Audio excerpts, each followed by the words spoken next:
New concerns about Iran as lawmakers demand answers about that controversial cash payment made earlier this year. The $1.7 billion was paid in January and February, the first $400 million of it on the same day as 4 Americans were released. At a House hearing yesterday, Congressman Sean Duffy pressed one State Department official to guarantee that none of the money was used to fund terrorism. He hemmed and hawed a bit before saying he could give no such guarantee. Watch.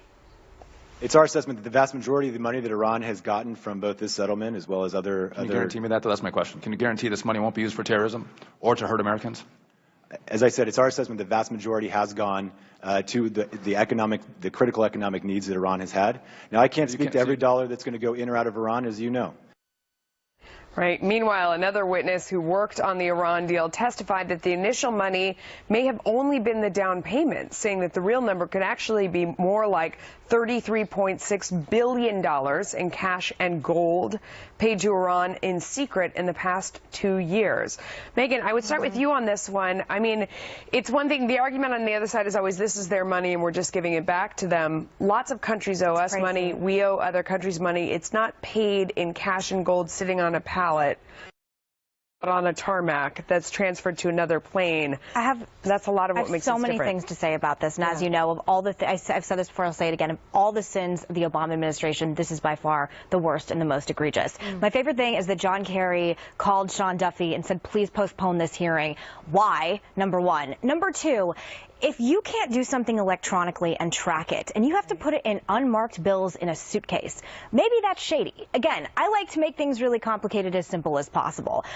The fact that this man can't sit on television in that hearing and say, oh, actually, we're not funding terrorism, absolutely petrifies me. I don't know how you undo this at this point. I think the money is probably already gone to quite frankly, terrorism.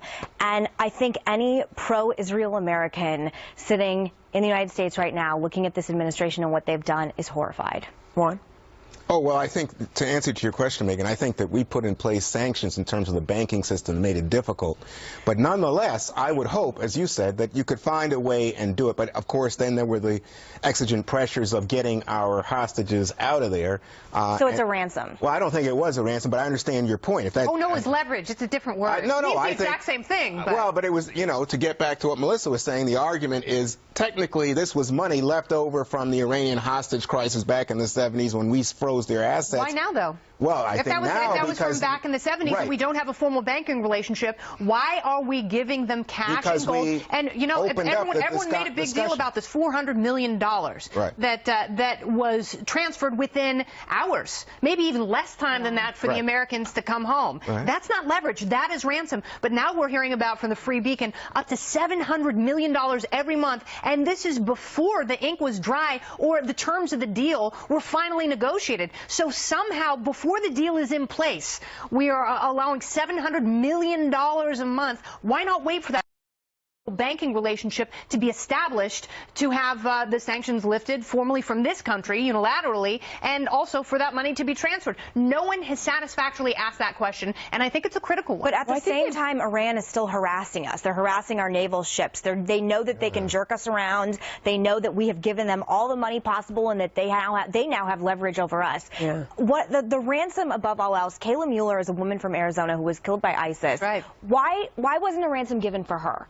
And in Arizona, she's the U.S. government would not allow her family to negotiate. The U.S. government would not allow her family to negotiate. So Kayla Mueller can die over there, but these people can't. This ransom's okay. And it's just live by the law you say you're going to. And right now, we got to get Sandra. Well, no, I'm letting Megan go because this is something that you are clearly fuming about, and you have been. You've spoken on our show many, many times about that. Aside from whether or not they can confirm any of this money or this payment went to terrorism, it's just talking about the risk that it did, whether or not there's confirmation of it. But Megan, you've been passionate on this issue for. But we don't allow families to negotiate and pay ransom. We are funding terrorism. We are funding terrorism. For the government to do it. We're funding terrorism. That's a bit hypocritical, don't you think? If the United States government now has made it their official policy, if they won't call it ransom, they call it leverage. But the point is, cash was made for the transfer of American prisoners from Iran. No. Absolutely, I think 100%. I understand what you're saying. Yeah. But I think what happened is we opened doors of negotiation and